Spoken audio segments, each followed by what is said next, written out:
Donc finalement, mais qu'est-ce qu'on propose dans nos séjours un temps hors du temps? Chacun va arriver avec sa traversée, son questionnement, sa difficulté, l'épreuve qu'il est en train de vivre. Et la spécificité, aucun sens, c'est qu'on ne va pas aller interroger, questionner, confronter directement la situation de la personne, la difficulté qu'elle rencontre, mais on va plutôt vraiment essayer de la mettre dans ce que nous on appelle un bain d'écofacteurs positifs, qui va lui permettre de tisser des expériences et de se reconnecter vraiment à qui elle est profondément. Quels sont ses besoins essentiels? Quels sont ses élans? Quels sont ses désirs? Et surtout, quelles sont ses ressources? On part du principe que chaque être humain qui arrive ici a toutes les ressources en lui pour faire face et pour traverser ce qu'il est en train de vivre. Alors ces fameux écofacteurs positifs, c'est quoi? C'est d'abord le groupe.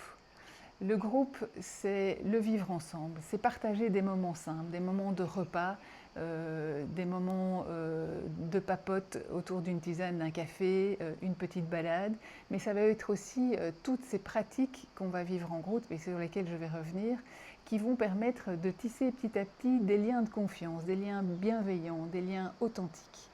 En fait, la plupart des personnes qui arrivent ici, soit vivent une situation d'isolement, et ça leur permet de sortir de cet isolement, soit elles sont très bien entourées, mais tout leur entourage leur donne énormément de conseils et elles ne sont pas nécessairement libres d'avoir un temps pour aller vraiment sentir à l'intérieur d'elles, mais qu'est-ce que moi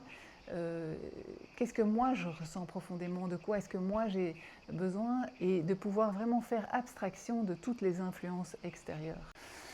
Alors ces fameuses pratiques, c'est des pratiques d'immersion dans la nature, ce sont des pratiques de conscience corporelle et ce sont aussi et essentiellement des pratiques créatives, soit introspectives, soit expressives, qu'on va vivre en groupe et qui vont permettre justement, par des chemins de traverse, d'aller voir un peu qui on est plus profondément et d'aller tout à coup se découvrir des parts inconnues de nous sur lesquelles on va pouvoir s'appuyer.